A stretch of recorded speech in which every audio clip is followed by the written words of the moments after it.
À véspera da batalha, 3 milhões de soldados alemães estão se concentrando nas fronteiras da União Soviética.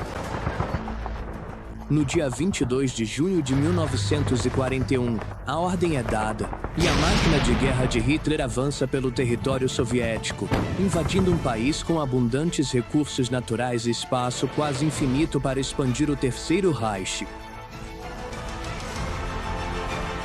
Para Hitler, a Alemanha nunca seria o bastante.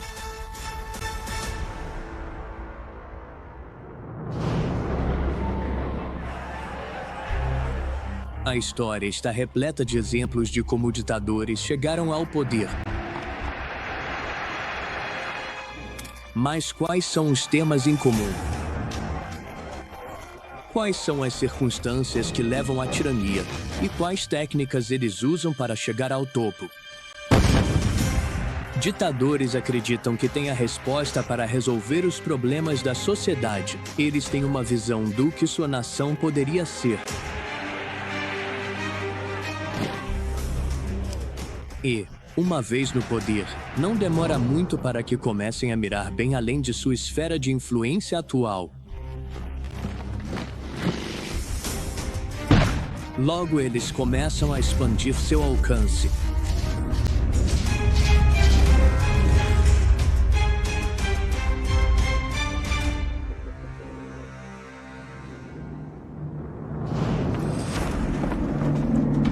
O poder absoluto é absolutamente viciante. Não só os ditadores querem se manter no poder para sempre, como muitas vezes são tentados a estender esse poder além das fronteiras do seu país. Isso geralmente significa agressão militar e a morte de um grande número de soldados e civis. Ditadores têm um senso messiânico de como vão cumprir os grandes planos da história e sentem muito desprezo por aqueles que são limitados por restrições morais. Ditadores justificam seus planos expansionistas de várias maneiras. Alguns veem essas ações como necessárias para corrigir injustiças históricas percebidas. A justificativa dele para invadir o Kuwait era que, historicamente, o Kuwait sempre fez parte do Iraque. Outros buscam reconstruir impérios perdidos, sucumbindo a delírios de grandeza nesse processo. Hitler e Mussolini eram obcecados em devolver seus países a algum período ou era de grandeza. Ditadores podem querer acesso aos recursos e terras de outras nações mais vulneráveis. Eles podem enxergar países vizinhos como uma possível zona de proteção contra nações agressoras ou até mesmo como ameaças em si. Pode até haver razões ideológicas por trás de sua agressividade. Sua ideologia e suas políticas eram motivadas pela história e pela sua interpretação da história. Mas, no fim das contas, quase sempre se trata de poder e ganância. Para muitos ditadores, não basta ser, na prática, um rei. Eles precisam ser um imperador.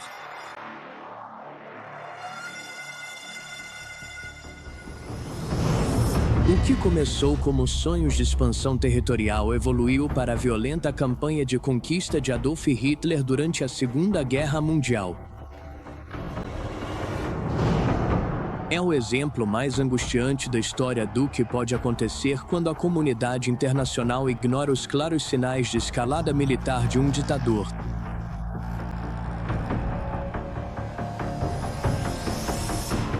Uma palavra resume a obsessão expansionista de Hitler, Lebensraum, ou espaço vital. Um dos conceitos com os quais as pessoas mais se identificavam era a ideia de Lebensraum, de que a Alemanha precisava de mais território e mais espaço, que a raça alemã precisava se expandir e expulsar outros indivíduos.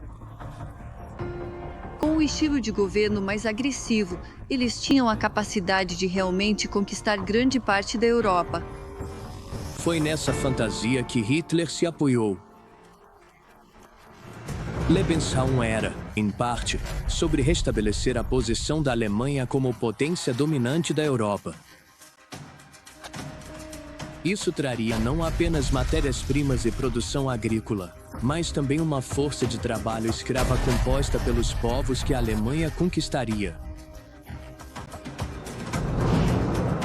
Tudo isso significava, teoricamente, que a Alemanha se tornaria autossuficiente. E assim, no final dos anos 1930, os nazistas conceberam o Generalplan Ost, a colonização da Europa Oriental. Isso envolveria matar de fome 30 milhões de pessoas, abrindo espaço para os alemães. Em relação à motivação de Hitler para entrar em guerra em 1939, ele afirmava durante boa parte dos anos 1930 ser amante da paz, mas nada poderia estar mais longe da verdade. Então, era esse sonho nacionalista da comunidade nacional unida, mas também de abrir espaço para essa comunidade e abrir espaço para a raça ariana, porque, claro, esse era um fator motivador muito importante. Porque o regime nazista acreditava que os povos a leste da Alemanha, os povos eslavos, eram racialmente inferiores. Portanto, eles não mereciam aquele espaço. A poderosa máquina de propaganda nazista garantiu que uma grande parte da população alemã compartilhasse plenamente dessa visão expansionista. Mas, para tornar o conceito de Lebensraum, ou espaço vital, possível e realizável, Hitler precisava conduzir sua política externa com extrema cautela e planejamento estratégico. Felizmente para ele, as nações da Europa Ocidental estavam relutantes em entrar em guerra e, por isso, não tomaram nenhuma atitude quando Hitler ampliou seu exército e remilitarizou a Renânia, ambos em desacordo com o Tratado de Versalhes. Elas também fizeram vista grossa quando ele anexou a Áustria em 1938 e começou a anexar partes da Tchecoslováquia ainda no mesmo ano. Hitler também decidiu formar alianças com o ditador fascista da Itália, Benito Mussolini. Mas sua maior conquista diplomática foi assinar um tratado com um aliado totalmente improvável. Então, em agosto de 1939, acontece o verdadeiro golpe diplomático. Um tratado militar é assinado entre os dois grandes inimigos ideológicos, Alemanha e União Soviética, pelo qual Hitler pode invadir a Polônia, e a União Soviética também irá invadir a Polônia. O tratado ficou conhecido como Pacto Molotov-Ribbentrop, assinado em agosto de 1939. Apenas 9 dias depois, em 1º de setembro, a Alemanha invadiu o oeste da Polônia, enquanto os soviéticos invadiram o leste do país 2 semanas depois. Os defensores poloneses lutaram bravamente, mas estavam em desvantagem numérica e de armamento, e o país caiu em questão de semanas. A Grã-Bretanha e a França declararam guerra à Alemanha nazista 2 dias após a invasão alemã. A Segunda Guerra Mundial havia começado. Os 7 meses seguintes ficaram conhecidos como a Guerra de Mentira, porque, embora muita coisa tenha acontecido no mar, houve poucos combates na Europa Ocidental. Hitler, claro, entende que não pode vencer a guerra no leste sem antes ter garantido o oeste. Então, ele definitivamente não quer acabar com uma guerra em 2 frentes, que foi exatamente o que aconteceu com a Alemanha na Primeira Guerra Mundial, com todas as consequências catastróficas. Então, o ataque dele contra o oeste é uma preparação, estabelecendo a fronteira para depois se voltar contra o leste. Hitler invadiu a França em maio de 1940, assim como aconteceu com a Polônia. O país foi rapidamente dominado. A Alemanha já havia conquistado a Bélgica, os Países Baixos, a Noruega e a Dinamarca. Entre todos os países da Europa Ocidental que não eram fascistas, ocupados ou neutros, só a Grã-Bretanha continuava desafiando. Mas o objetivo da guerra contra o Oeste não é a conquista militar. Trata-se de estabelecer uma fronteira, pacificar uma fronteira e forçar as potências ocidentais a aceitarem os objetivos estratégicos nazistas no leste.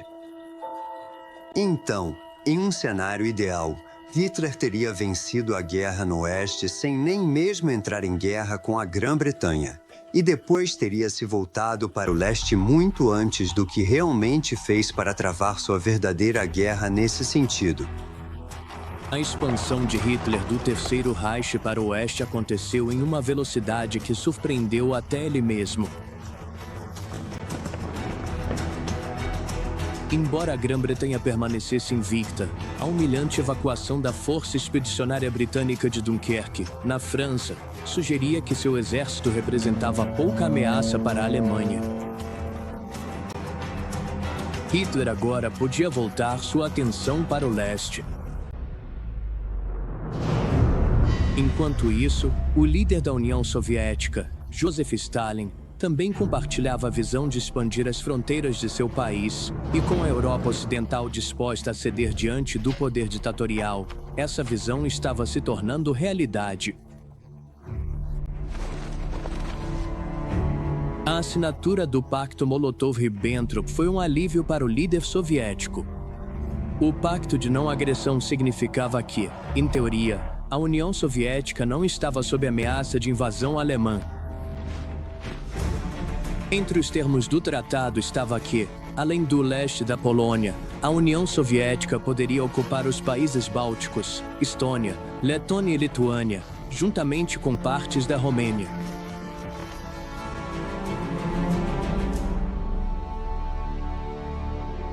O interesse de Stalin nos estados bálticos e na Romênia era motivado por um forte desejo de reforçar a fronteira ocidental da União Soviética. Mas suas ambições não paravam por aí. Stalin temia que a Finlândia permitisse ser usada como base para que seus inimigos pudessem atacar. Eles continuaram conversando com os alemães, tanto para garantir que aceitassem que a Finlândia estava dentro da esfera de influência da União Soviética.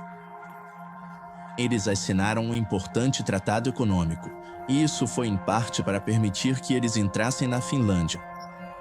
Porque, essencialmente, os soviéticos substituíram as matérias-primas que os finlandeses entregariam aos alemães, para que os alemães não sentissem que potencialmente teriam que ajudar a defender a Finlândia contra os soviéticos.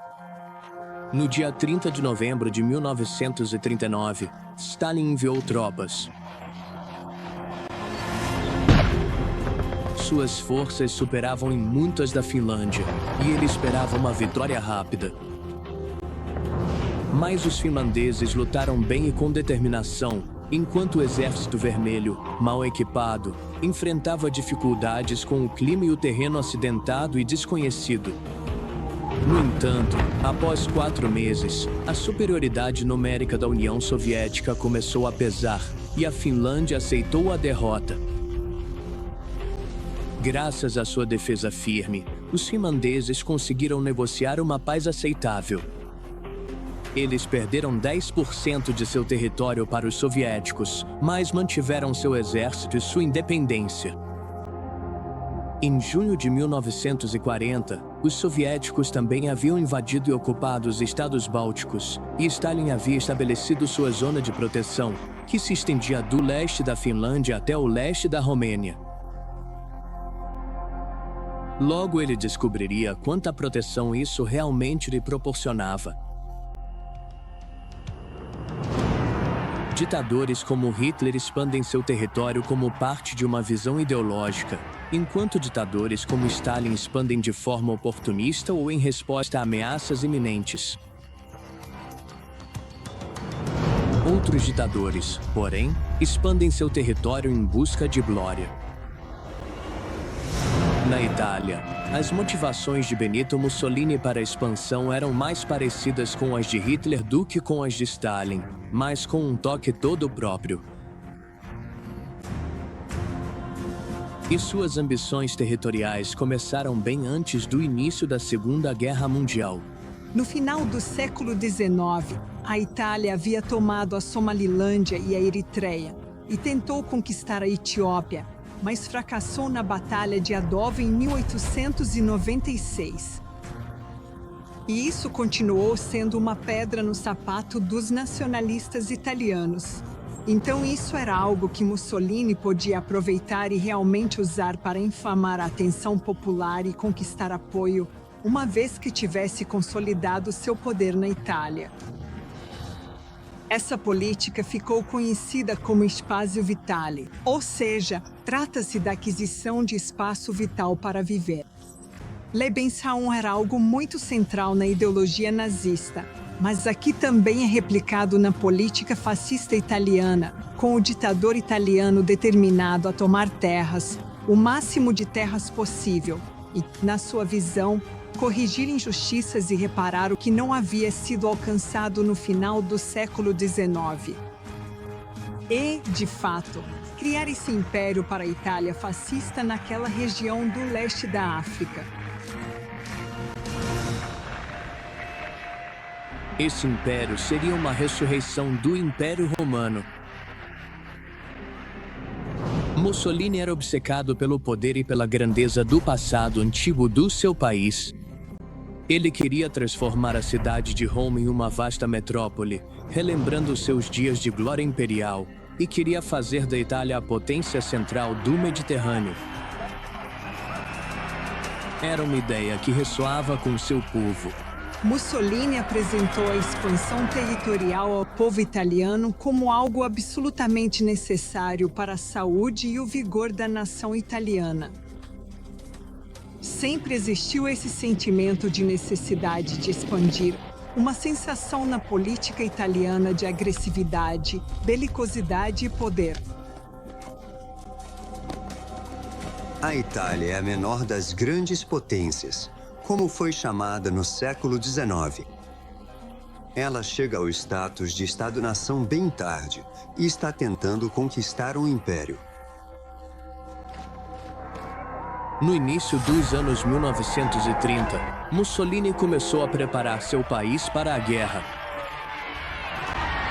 Ele assumiu pessoalmente a responsabilidade pelos ministérios da Guerra, da Marinha e da Força Aérea.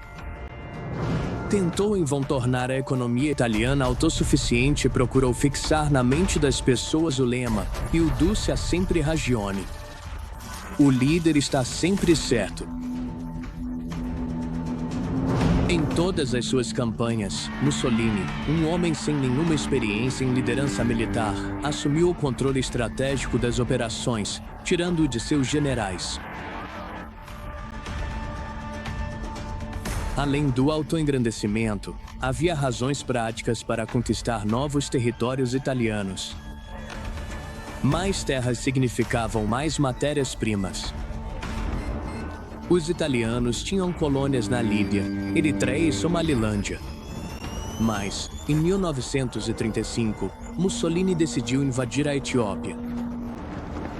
Para suprimir a resistência, os italianos recorreram ao uso de gás mostarda e cometeram atrocidades terríveis contra a população civil. Em 1938, eles já haviam matado pelo menos 250.000 de pessoas, fato que o regime escondeu do público italiano. Embora o sucesso da invasão tenha tornado Mussolini popular em casa, ela foi amplamente condenada pela comunidade internacional. Os delegados sabem que a própria Liga das Nações está sendo julgada. De acordo com suas decisões nesta crise, sua influência sobre a confiança mundial continuará ou diminuirá? Mas a invasão fortaleceu os laços com a Alemanha. Em 1936, os dois países firmaram um tratado informal de amizade chamado Eixo Roma-Berlim. A invasão italiana da Etiópia aproximou os dois países porque as sanções internacionais contra a Itália permitiram que a Alemanha se apresentasse como aliada. E então Mussolini visita a Alemanha em 1937, e isso se torna a base para uma verdadeira união entre os dois líderes e os dois países. E, pouco a pouco, essa aliança se transforma em uma aliança política e, em 1939, em uma aliança militar. Essa aliança foi apelidada de Pacto de Aço. Mas a relação entre os dois ditadores fascistas era desigual. Hitler havia prometido dar à Itália 3 anos para fortalecer suas forças armadas, mas, em vez disso, apenas 3 meses depois, a Alemanha invadiu a Polônia. E, à medida que os italianos enfrentavam a perspectiva de uma guerra total, o apoio a Mussolini começou a diminuir.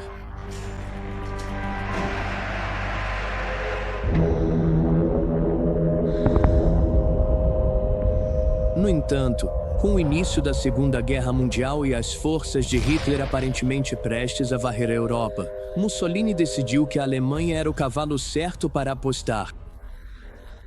As motivações de Mussolini para se alinhar militarmente com a Alemanha nazista provavelmente giravam em torno do fato de que ele percebia que a Alemanha era muito mais forte. O fascínio de compartilhar os despojos de uma vitória do eixo era irresistível. Para demonstrar sua solidariedade com Hitler, Mussolini declarou guerra à França e à Grã-Bretanha em junho de 1940. Seu genro e conselheiro próximo, o conde Galeazzo Ciano, escreveu em seu diário que Deus ajude a Itália. Mussolini sentia a necessidade de provar a capacidade militar da Itália, não apenas ao seu povo, mas também a Hitler. Tendo já invadido a Albânia em 1939, Mussolini voltou sua atenção ainda mais para o sul. Em outubro de 1940, 162 mil soldados italianos atravessaram a fronteira albanesa em direção à Grécia, que o Duce achava que seria um alvo fácil. A Itália queria um espaço vital, como eles chamavam, no Mediterrâneo.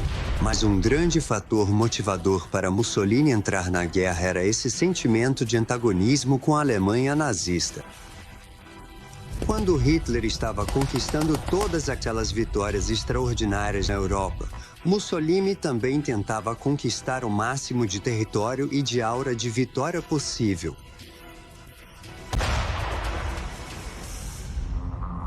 Mussolini havia atacado a Grécia sem consultar Hitler. O líder alemão ficou furioso porque isso desestabilizou os Balcãs, dos quais ele dependia para obter matérias-primas, e ele tinha pouca fé na capacidade da Itália de ter sucesso na invasão. Seu ceticismo mostrou-se bem fundamentado. As tropas italianas estavam desmotivadas, mal comandadas e só tinham equipamentos obsoletos. Os gregos, por outro lado, ficaram indignados com a invasão e conseguiram mobilizar 50 mil soldados a mais do que os italianos haviam enviado. Quando expulsaram os invasores e os empurraram profundamente para dentro da Albânia, um Mussolini desesperado foi obrigado a pedir ajuda a Hitler. Em abril de 1941, os alemães chegaram à Grécia e a conquistaram brutalmente. No fim das contas, a aliança militar que Mussolini fez com Hitler, embora tenha sido útil para ele a curto prazo, acabou se revelando talvez seu erro mais grave. Porque, embora Hitler pudesse ajudá-lo na Grécia, no final das contas, ao se aliar militarmente à Alemanha nazista, a Itália acabou entrando em guerra não só com as potências ocidentais, mas também, é claro, com a URSS, depois com os Estados Unidos, quando a América entrou na guerra, trazendo todo o seu poderio militar e pessoal. As grandes aventuras de Mussolini se mostraram um fracasso, e sua popularidade despencou. Parece que o Duce nem sempre estava certo. Ele foi longe demais. Enquanto isso, Hitler parecia prestes a se tornar o senhor de toda a Europa. Para ele, o Pacto Molotov-Ribbentrop tinha sido apenas um meio de garantir sua frente oriental enquanto expandia seu domínio territorial. Mas ele nunca teve a intenção de honrar o pacto a longo prazo. A União Soviética representava tudo o que ele desprezava. Desde os tempos de Mein Kampf, 16 anos antes, ele já havia manifestado seu desejo de conquistar a Europa Oriental. Após a invasão da França em meados de 1940, Hitler ordenou a seus generais que desenvolvessem a Operação Barbarossa, o plano alemão para a invasão da União Soviética. No momento em que Hitler lança a Operação Barbarossa, esse é o verdadeiro objetivo de guerra dele. E parte desse objetivo de guerra também é o extermínio dos judeus de todas as regiões que a Alemanha havia conquistado no leste. Assim, a guerra militar, a guerra estratégica e a guerra racial se fundiram em uma só. A invasão alemã à União Soviética costuma ser descrita como a decisão mais significativa e desastrosa que Hitler já tomou. Um dos seus principais erros foi subestimar os soviéticos após a desastrosa invasão deles à Finlândia. Hitler também sabia que o Exército Vermelho havia sido severamente enfraquecido pelas purgas de Stalin no corpo de oficiais. A Operação Barbarossa começou em 22 de junho de 1941, quando 3 milhões de soldados alemães marcharam para a União Soviética. Os alemães usaram as mesmas táticas de Blitzkrieg que haviam empregado na França, e seus 3 grupos de exército avançaram enormemente nas primeiras semanas. Pegando os soviéticos totalmente de surpresa, eles capturaram centenas de milhares de soldados soviéticos e destruíram milhares de tanques e aeronaves. Mas, na verdade, os alemães estavam avançando rápido demais. Logo, suas linhas de suprimento e comunicação ficaram extremamente esticadas. Pode-se acusar Hitler de arrogância, de ter sobrecarregado a Alemanha, de ter sobrecarregado as forças armadas alemãs. Parte do problema aqui foi que a primeira fase da campanha contra a União Soviética foi tão bem sucedida que tudo relacionado ao esforço militar alemão acabou ficando sobrecarregado demais.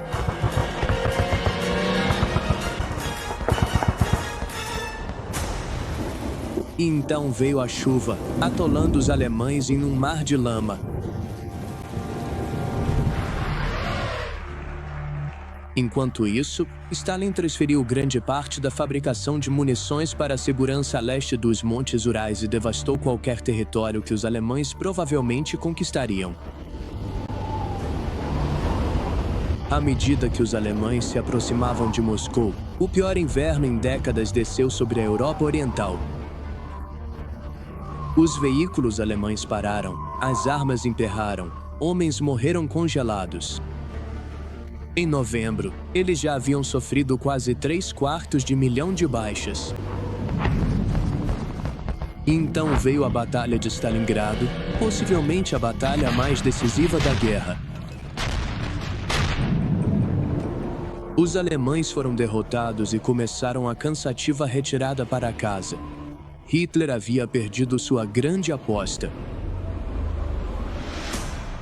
Por mais que dissesse o contrário, ele era um belicista. Estava determinado a arriscar tudo e, de fato, em certos momentos, ele realmente arriscou tudo. Muito oportunista em alguns momentos, muito astuto em outros, na condução de sua política externa. Nem sempre seguia os conselhos de seus assessores militares, muitas vezes preferindo arriscar tudo. É provável que, após o fracasso da invasão da União Soviética, Hitler soubesse que nunca venceria a guerra. É bem possível que seja por isso que ele tenha se concentrado na solução final para o que os nazistas consideravam ser o problema judaico. Ele não conseguia derrotar seus adversários militares, mas talvez pudesse aniquilar o povo que mais odiava.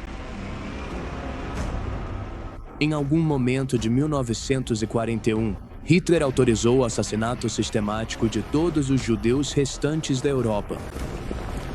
Como resultado, milhões de homens, mulheres e crianças morreram na vasta rede de campos de extermínio comandados pela notória SS.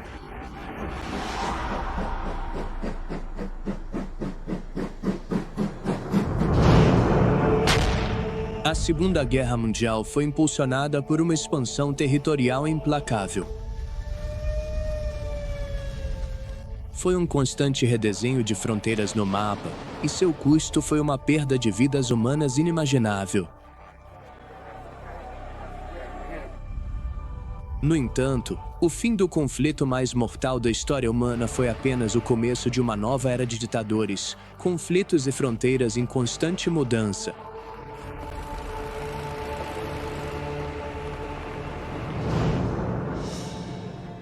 A queda do Terceiro Reich marcou a ascensão do Império Soviético. À medida que os soviéticos empurravam os alemães para o oeste, eles reconquistavam os países da Europa Oriental. Os soviéticos devastaram as forças armadas alemãs enquanto sofriam muito mais do que a sua parte nas baixas dos aliados. Tudo isso permitiu que Stalin se posicionasse não apenas como um grande protagonista durante a Segunda Guerra Mundial, mas também nas discussões sobre o que aconteceria depois dela. As discussões começaram já em 1943, quando os três grandes, Franklin D. Roosevelt dos Estados Unidos, Winston Churchill do Reino Unido e Stalin, se reuniram em Teherã para discutir como trabalhariam juntos para derrotar a Alemanha. Stalin entendeu que esta era uma guerra de um tipo muito diferente. Seu exército não estava lá simplesmente para conquistar territórios e permitir que os antigos regimes voltassem e instaurassem sistemas multipartidários. Foi isso que aconteceu após a Primeira Guerra Mundial. Stalin deixou claro em Teherã que, uma vez terminada a guerra, ele queria os territórios atribuídos à União Soviética pelo Pacto Molotov-Ribbentrop, especialmente o leste da Polônia. Em fevereiro de 1945, os três grandes se reuniram mais uma vez, desta vez na cidade balneária de Yalta, no Mar Negro. Stalin reiterou sua exigência pelo leste da Polônia e insistiu que o restante daquele país fosse um estado comunista. Como as tropas soviéticas já estavam na Polônia, Churchill e Roosevelt não tiveram escolha a não ser concordar. Stalin também exigiu vários territórios estrategicamente valiosos no nordeste da Ásia, que então estavam sob controle japonês.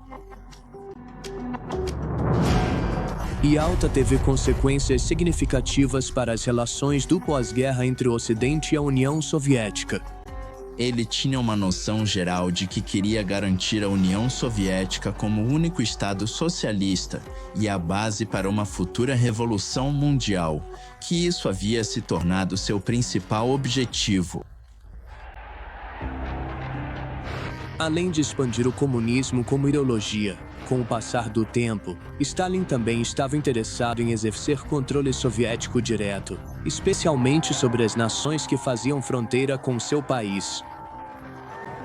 Preservar a segurança da União Soviética era uma de suas principais prioridades após a guerra. Ao final da guerra, os soviéticos ocupam praticamente toda a Europa Oriental e, na Europa Oriental, basicamente os aliados ocidentais aceitam duas coisas. Uma é que os soviéticos são o poder hegemônico nesses países, e eles aceitam isso basicamente porque não podem fazer nada a respeito, já que não tem tropas lá, e, no que diz respeito à própria União Soviética, eles aceitam as fronteiras de 1941, ou seja, as anexações, exceto pelas repúblicas bálticas. Eles só aceitam de fato, mas nunca de jure. Nos anos seguintes à guerra, Stalin tentou transformar todos os países do leste europeu em satélites soviéticos. Com exceção da Iugoslávia, ele conseguiu. E o que Stalin faz então é, imediatamente após a guerra, primeiro deixa cada país do leste europeu tentar encontrar seu próprio caminho. Eles tentam aumentar o controle sobre esses países por meio dos partidos comunistas e da polícia secreta. Mas eles realmente só stalinizaram esses países em 1948, e isso representa uma grande mudança, e essa mudança tem a ver com a noção de que o novo confronto com os Estados Unidos agora é realmente iminente, e precisamos fortalecer esses novos satélites como uma espécie de barreira, essencialmente, contra um possível ataque futuro da OTAN. A OTAN, Organização do Tratado do Atlântico Norte, é um tratado de defesa mútua entre as potências ocidentais formado em 1949. A desconfiança entre as potências ocidentais e a União Soviética se transformou na Guerra Fria, que duraria mais de 4 décadas. Stalin conseguiu expandir sua influência muito além de suas fronteiras ocidentais. Ele estava convencido de que um confronto entre o seu recém-criado bloco comunista e os países ocidentais era inevitável. Felizmente, isso nunca chegou a acontecer, exceto na forma de guerras por procuração.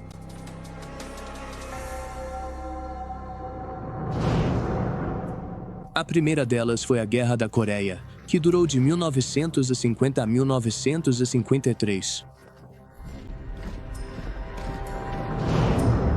O homem por trás desse conflito, no qual 3 milhões de soldados e civis morreram, foi o ditador norte-coreano Kim Il-sung, um homem com uma visão expansionista muito clara. Stalin nomeou Kim Il-sung como líder fantoche logo após a Coreia ter sido dividida em Norte e Sul, uma divisão que ocorreu após a Segunda Guerra Mundial. Ainda na casa dos 30 anos, Kim havia passado grande parte de sua vida na China, onde se destacou como um comunista devotado e um líder capaz de guerrilheiros contra os japoneses.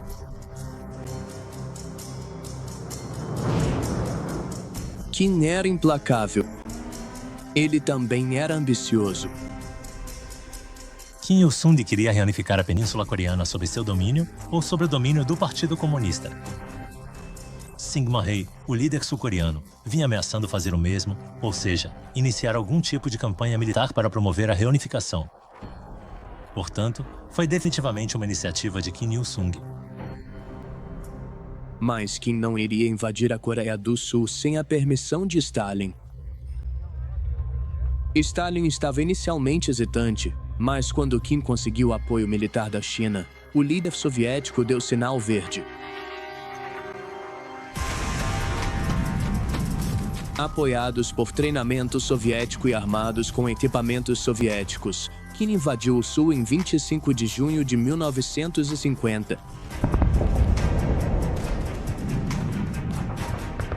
Em poucas semanas, os Estados Unidos e outros 16 países, sob a égide das Nações Unidas, enviaram um grande contingente de tropas, aviões e navios para apoiar as forças sul-coreanas em dificuldades.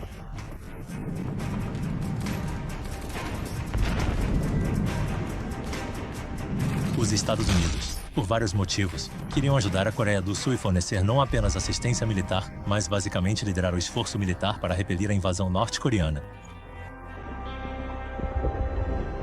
As forças da ONU empurraram os norte-coreanos de volta, profundamente para dentro de seu território. Mas então, em outubro, a China enviou tropas, que por sua vez fizeram os aliados ocidentais recuarem, voltando para a Coreia do Sul. O resultado foi um impasse, só resolvido em julho de 1953, quando tanto a Coreia do Norte quanto a Coreia do Sul assinaram um armistício. As tentativas de Kim de expandir seu domínio e tomar o controle de toda a Península Coreana fracassaram. Na Coreia do Norte, o desfecho da Guerra da Coreia foi de completa devastação pelas mãos dos bombardeios americanos, que mataram dezenas de milhares de civis norte-coreanos e arrasaram a paisagem. Mas isso também proporcionou, de certa forma, uma espécie de folha em branco sobre a qual se construiu uma ditadura ainda mais rígida de um só homem, como acabou acontecendo. Kim usou a propaganda estatal para reinterpretar o resultado da guerra como uma forma de vitória. Ele permaneceu como ditador absoluto da Coreia do Norte até sua morte em 1994. O país continua sendo um dos regimes totalitários mais opressivos do mundo sob o comando de seu neto, Kim Jong-un.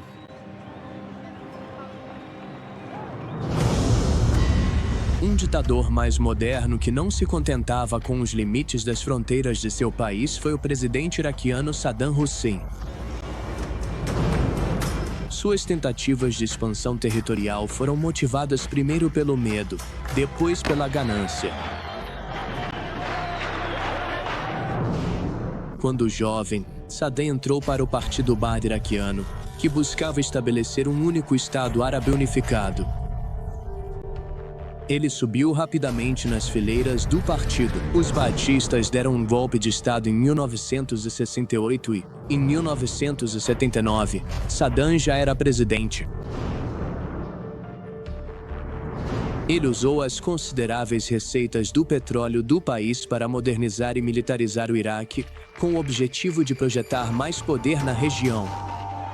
No mesmo ano em que Saddam se tornou presidente, uma revolução aconteceu no Irã, na qual o rei, ou Shah, foi deposto pelo Ayatollah Khomeini, um fundamentalista muçulmano xiita. A grande maioria dos iranianos era xiita. A maioria dos iraquianos também era, mas tradicionalmente eram governados por uma minoria muçulmana sunita, da qual Saddam fazia parte. O Ayatollah Khomeini, que havia assumido o poder no Irã, estava fomentando revoluções xiitas em todo o Oriente Médio e tentando incentivar os xiitas a expulsarem seus líderes sunitas do poder. Como Saddam Hussein era sunita, ele temia o que a população xiita poderia fazer. Para evitar que a revolução xiita se expandisse, Saddam decidiu invadir e conquistar o Irã. Muito rapidamente, ele percebeu o perigo de a maioria xiita em seu próprio país se rebelar contra ele. Como ele via o Irã em meio ao caos político e social, e após a Revolução Islâmica, militarmente enfraquecido e vulnerável, decidiu então invadir o Irã em 1980 para tirar o máximo proveito da desordem interna no país.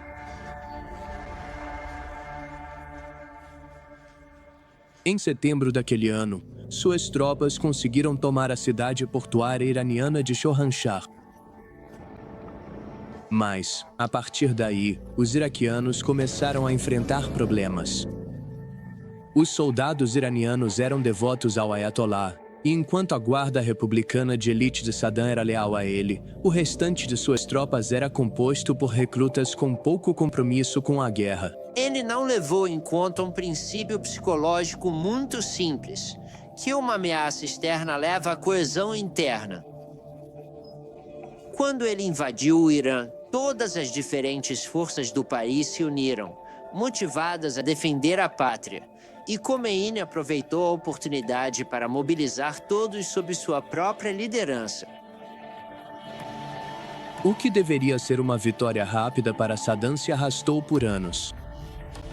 Isso foi sustentado em parte pelo apoio que o Iraque recebeu dos Estados Unidos, que estavam mais preocupados com o regime do Ayatollah do que com o de Saddam. De 1980 a 1988, o Ocidente desempenhou um papel subversivo tentando manter a guerra em andamento e não permitir que Saddam Hussein fracassasse, para evitar que a Revolução Iraniana tivesse sucesso além de suas próprias fronteiras.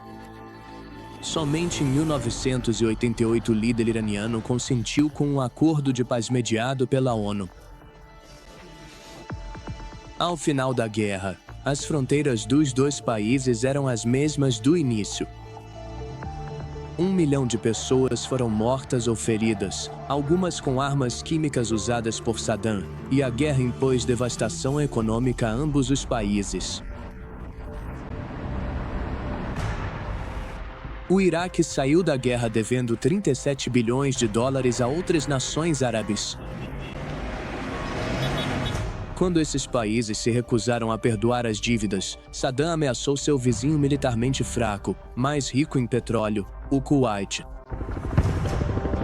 Ele achava que, ao invadir o Kuwait, poderia cancelar sua dívida com aquele país, tomar o controle de seus campos de petróleo e expandir seu território. Afinal, ele acreditava que o Kuwait já havia sido parte da província otomana que se tornou o Iraque. Em agosto de 1990, 100 mil soldados iraquianos invadiram o Kuwait e o dominaram em questão de horas.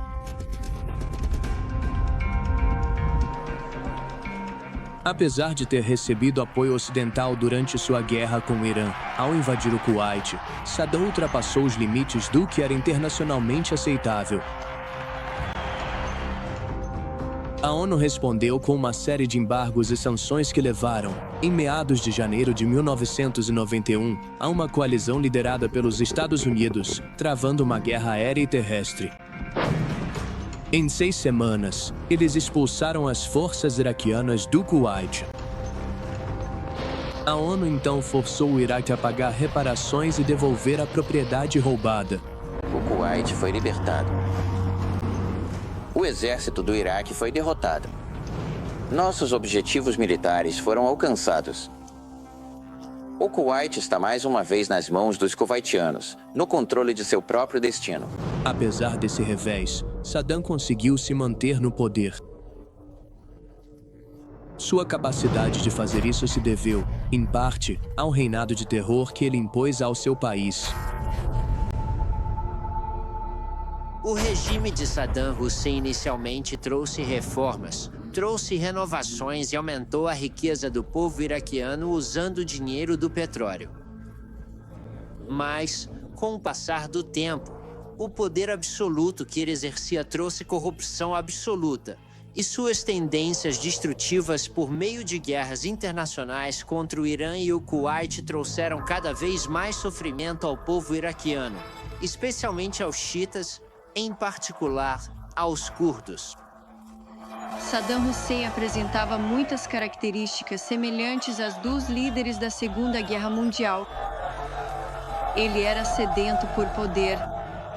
Ele era implacável. Ele era carismático. Ele era narcisista. Ele era brutal. Ele era sádico. Ele estava disposto a fazer o que fosse preciso para se manter no poder. Em março de 2003, uma coalizão liderada pelos Estados Unidos invadiu o Iraque sob o pretexto de que Saddam estava desenvolvendo armas de destruição em massa e ameaçava a paz mundial. Em poucas semanas, eles derrubaram o regime de Saddam e o forçaram a se esconder. Em dezembro de 2003, tropas americanas encontraram Saddam escondido em Tikrit. 2 anos depois, ele enfrentou um julgamento de 9 meses por crimes contra a humanidade, incluindo os massacres de xiitas e curdos. No final de 2006, ele foi considerado culpado e enforcado. As ambições territoriais de Saddam causaram sofrimento em massa ao seu país, assim como aqueles que ele tentou conquistar e, no fim, levaram à sua morte. Nas décadas desde sua execução, o Iraque tem sido assolado por conflitos civis, e o Irã emergiu como a potência dominante na região.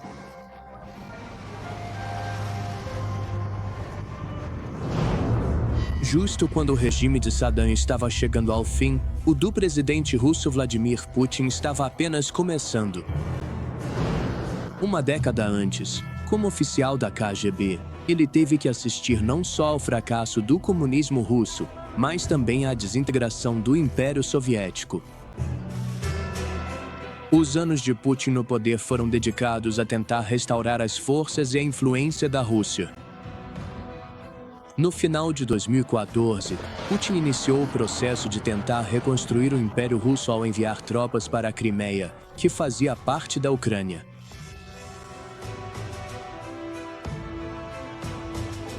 Dois meses depois, ele declarou que a península, com seu acesso estrategicamente importante ao Mar Negro e além, agora fazia parte da Rússia.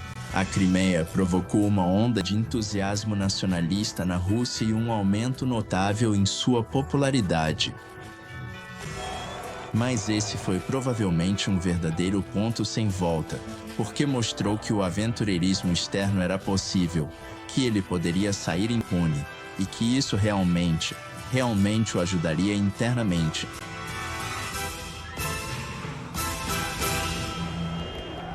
Após tomar a Crimeia, Putin incentivou levantes pró-Rússia na região de Donbas, no leste da Ucrânia, que levaram a confrontos com o exército ucraniano.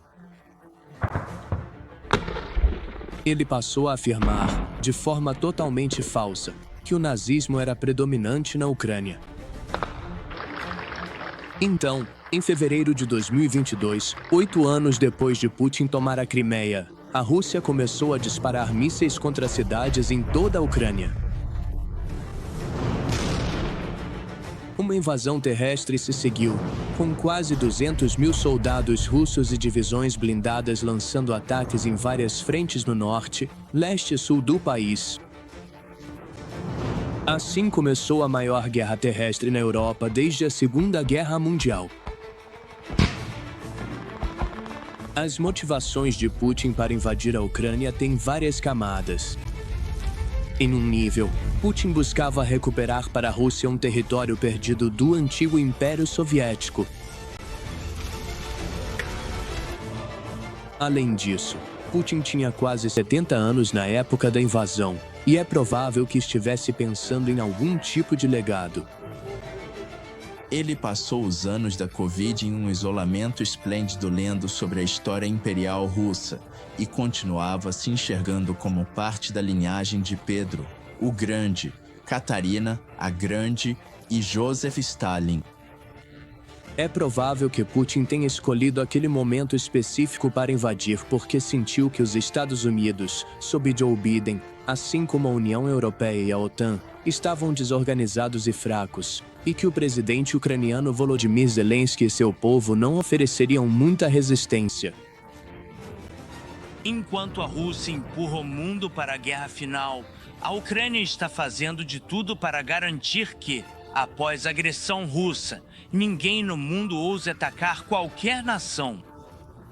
Ele achava que a Ucrânia desmoronaria muito rapidamente. Seria uma campanha curta e a Ucrânia se tornaria um regime fantoche fortemente aliado à Rússia, ou então passaria a fazer parte da própria Federação Russa. Mas, é claro, assim como Stalin subestimou os finlandeses em 1939, Putin não percebeu o quão ferozmente os ucranianos defenderiam sua pátria. Ele esperava derrotar a Ucrânia em 10 dias. As coisas não saíram exatamente assim. A invasão se transformou em um conflito prolongado no qual centenas de milhares de pessoas morreram e milhões foram deslocadas. Isso desestabilizou a região e ameaça a paz mundial. O surgimento de Putin sugere que ditadores com ambições expansionistas não estão apenas relegados aos livros de história.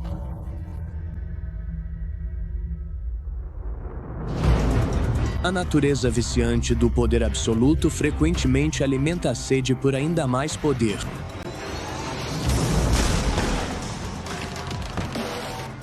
Ditadores raramente conseguem resistir à tentação de expandir seu domínio se a oportunidade aparece. Seja por ideologia, por glória, por oportunidade, seja qual for o motivo, as ambições expansionistas dos ditadores levam a sofrimentos incalculáveis. No entanto, esse desejo também pode ser sua ruína quando as pessoas se defendem de uma invasão, quando ideologias entram em choque ou até mesmo quando outro ditador reage.